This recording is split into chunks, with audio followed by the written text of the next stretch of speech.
आणि एक महत्त्वाची बातमी, थोड्याच वेळात सह्याद्रीवर मुख्यमंत्री शिंदे आणि पवारांची बैठक होणार आहे।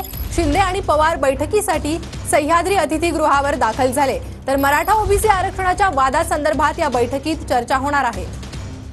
तर या बैठकीसंदर्भातली महत्त्वाची अपडेट, थोड्याच वेळात सह्याद्रीवर मुख्यमंत्री शिंदे आणि पवारांची ही बैठक होणार आहे। दोघंही सध्या सह्याद्री अतिथीगृहावर दाखल झालेले आहेत। मराठा आरक्षणाच्या प्रश्नावर या ठिकाणी चर्चा होणार आहे। शिंदे आणि पवार बैठकीसाठी सह्याद्री अतिथीगृहावर दाखल झालेले आहे। तर मराठा ओबीसी आरक्षणाच्या प्रश्नासंदर्भात या बैठकीत चर्चा होणार आहे। थोड्याच वेळात सह्याद्रीवर मुख्यमंत्री शिंदे आणि पवार यांच्या या बैठकीला सुरुवात होणार आहे। त्यामुळे या बैठकीत नेमकं काय होतं हे पाहणं महत्त्वाचं असेल।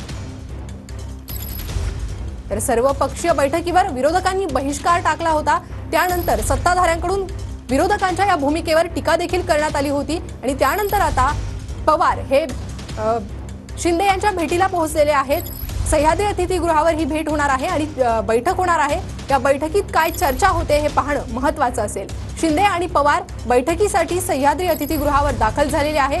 मराठा ओबीसी आरक्षणाच्या वादासंदर्भात ही बैठक होणार आहे। तर मराठा आरक्षणाच्या प्रश्नावर त्यासोबतच ओबीसी आरक्षणाच्या मुद्द्यावर नेमकी या बैठकीत काय चर्चा होते हे पाहणं महत्त्वाचं असेल। सध्या राज्यभरात मराठा आणि ओबीसी आरक्षणाचा प्रश्न चांगलाच पेटलेला आहे। मनोज जरांगे हे पुन्हा एकदा उपोषणाला बसलेले आहे। अशात या बैठकीत काय चर्चा होते, काय निर्णय घेण्यात होतो हे पाहणं महत्त्वाचं असणार आहे। शिंदे आणि पवार यांच्यात ही बैठक होणार आहे आणि या बैठकीत मराठा त्यासोबतच ओबीसी आरक्षणाच्या वादासंदर्भात चर्चा होणार आहे।